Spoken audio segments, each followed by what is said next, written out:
Well, 4 days after Paul Walker's deadly accident, and people are still talking about it. What we still don't know is a positive cause, but you say you have new information about that this morning, Sharon. Yes. Well, they're saying, a lot of reports are saying that he was potentially drag racing in the car, him and his friend. And now sources are saying that that is incorrect. A lot of people are saying this could be a malfunction in the car because there were no actual skid marks. They were just going 100 miles per hour and then suddenly 100 miles per hour? Yes, it could be over 100 miles per hour.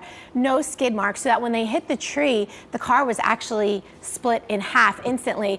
This is new video that has emerged showing the actual moment of the fatal crash. I mean, look at the flames.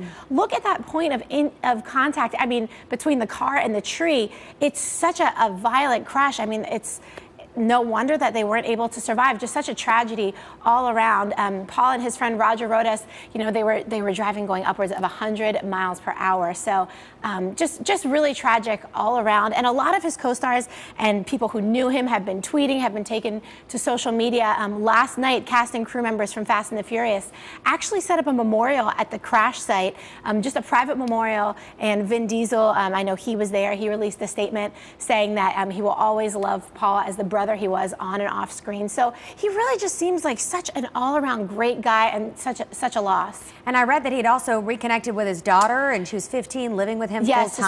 Yes, for the past 2 years, she just came over from Hawaii, had been living with him. So I'm sure she is really, I mean, going through a lot. I know a lot of her family and friends are surrounding her. And you know, a lot of his fans are wondering what's going to become of the Fast and the Furious franchise. Because they were shooting a 7th installment. Yes, they were. He was actually supposed to head to Atlanta later this week. So we haven't heard yet. Producers of the Fast and the Furious have said that, you know, this is the time to mourn. They'll figure it out later. But what we do know is that Paul recently filmed a movie called Hours that's supposed to release in 2 weeks. That's going to release as planned. So I'm sure a lot of his fans are going to head to the theaters to see that. And it looks like a really, really good movie. Producers say that he was so proud of this.